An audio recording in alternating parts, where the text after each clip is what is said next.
बाये हॉस्टेलवर पोहोचजो तर फोन करजो माले आणि भूक लागल तर चिवडा खाऊन टाकजो.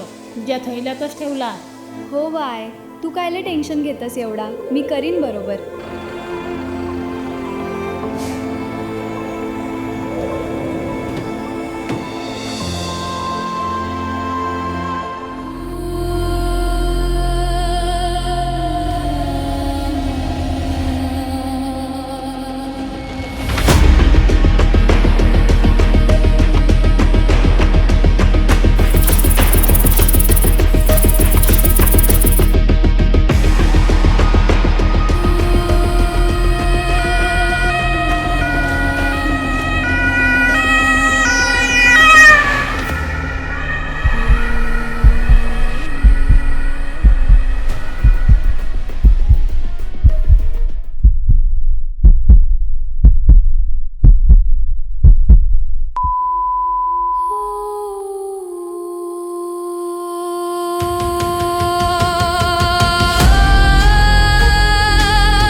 अशा घटना झाला तर आपण विचारतो कोणापायी झाला, कोणाची चूक होती.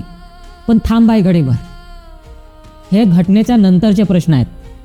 पण हा घटनेआधी हा प्रश्न कोणी केला आहे का, की हे घटना झालीच नाही पाहिजे यासाठी व्यवस्था काय होती. कारण घटना झाल्यावर गुन्हा दाखल करणे, अधिकाऱ्याला त्याच्या पदावरून काढून टाकणे, मान्यता रद्द करणे आणि चौकशीला लावले जाते. पण साहेब, आमच्या मायबापाला माहीत करून घ्यायचं आहे की पहिलेच का नाही झालं. जिथं पोरं राहतात तिथे विषारी साप पोहोचण्याची परिस्थिती निर्माण कशी झाली. आता कोणी म्हणतील आंबा गडचिरोली जिल्हा हो ना तो, जिकडे तिकडे जंगल आहे. हां, जिकडे तिकडे जंगल आहे. ह्या सर्व गोष्टी त्याच्या स्टाफला माहीत नव्हतं का. पावसाळ्याचे दिवस सुरू आहेत हे सुद्धा त्यांना माहीत नव्हतं का. आणि साप चावला तर समोरचा सर्वात महत्त्वाचा प्रश्न, मदत किती लवकर पोहोचली. कारण साप चावणे कदाचित काही सेकंदाचा असते, पण तो चावल्यानंतर प्रत्येक मिनिट कुणाच्या तरी आयुष्याचा निर्णय ठरवू शकतो बाई. साप तिथे कशा प्रकारे आला आणि चावला हा तर महत्त्वाचा प्रश्न आहे. पण त्यापेक्षाही महत्त्वाचा प्रश्न आहे की साप चावल्यानंतर त्यांना उपचार किती वेळात मिळाला. भाई सगळ्यात आधी समजून घ्या की आश्रमशाळा म्हणजे काय, आणि तेथंही आपल्या गडचिरोली जिल्ह्यातील आश्रमशाळा म्हणजे काय. कारण की बहुत लोकांना वाटते जे मोठ्या सिटीमध्ये राहतात की आश्रमशाळा म्हणजे शहरातल्या एखाद्या डे स्कूलसारखी असेल.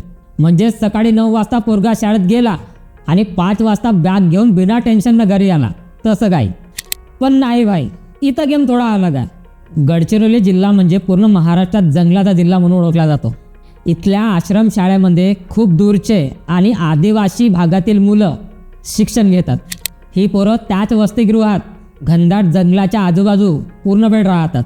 बाकी जिल्ह्यातल्या हॉस्टेलमध्ये आणि गडचिरोली जिल्ह्यातल्या आश्रमशाळेमध्ये थोडा तर फरक आहेच. इतर ठिकाणी आजूबाजूला सिटी असते, पण इथे आजूबाजूला घनदाट जंगल, जंगली प्राणी, विषारी साप आणि मुख्य म्हणजे शहरापासून काही किलोमीटर दूर असलेली ही ठिकाणे असतात. ज्या गरीब आईबापाने आपल्या पोराच्या शिक्षणासाठी त्या जंगलामधून तुमच्या भरोश्यावर आश्रमशाळेत पाठवलं आहे ना, तिथे जरी थोडीशी सुरक्षाची चूक झाली ना तरी त्याचा डायरेक्ट परिणाम त्या विद्यार्थ्याच्या जीवावर होतो. आणि या जपतलाई आश्रमशाळेत नेमकी हीच जीव घेण्याची चूक झाली असं काही वाटत आहे. आणि आता तुम्हाला वाटत असेल गडचिरोलीमधील आश्रमशाळेमधील हे सुरक्षा संबंधित पहिलीच घटना होती काय, तर नाही बाई, हा पहिला उदाहरण नाही. याआधी पण सुरक्षा आणि आरोग्यासंबंधित काही समस्या चर्चेतच होत्या. काही महिन्या आधीचाच उदाहरण बघा. जानेवारी 2026 लाहेरी शासकीय आश्रमशाळेत एकूण 60 विद्यार्थ्यांना अन्नातून विषबाधा झाली होती. तेव्हाही मुख्याध्यापक आणि अधिक्षक निलंबित झाले होते. म्हणजेच गडचिरोलीतील रेसिडेन्शियल ट्रायबल स्कूल सेफ्टी हा विषय फक्त एका साप चावल्याच्या घटनेपुरता मर्यादित नाही. ह्या आश्रमशाळा फक्त नावापुरती शाळा नाहीत. इथं विद्यार्थी शिकतात, खातात, राहतात, झोपतात. या व्यवस्थेसाठी शासनाकडून अनुदानाची पण तरतूद आहे. मग प्रश्न असा आहे भाई की पैसा उपलब्ध होता का, सुविधाची व्यवस्था होती का, आणि सर्वात महत्त्वाचा म्हणजे त्या सुविधाची प्रत्यक्ष तपासणी करत कोण होता. कारण एखादी दुर्घटना घडल्यानंतर गुन्हा दाखल होतो, अधिकारी निलंबित होतात, शाळेची मान्यता रद्द होते. पण कुठं ना कुठं त्या माबापाच्या मनात एक प्रश्न येतच असेल ना की माझ्या पोराच्या सुरक्षेच्या वेळी जे करायचं होतं ते काऊन नाही करण्यात आलं. हो, या घटनेनंतर आता आश्रमशाळेमध्ये शाळेमध्ये सुरक्षा होईल, चांगली व्यवस्था होईल आणि त्या मुलांसाठी चांगलं पण आहे जे तिथं आता राहत आहेत. पण यार, ज्या मायबापाचा पोराचा जीव गेला तो जीव वापस येणार आहे का?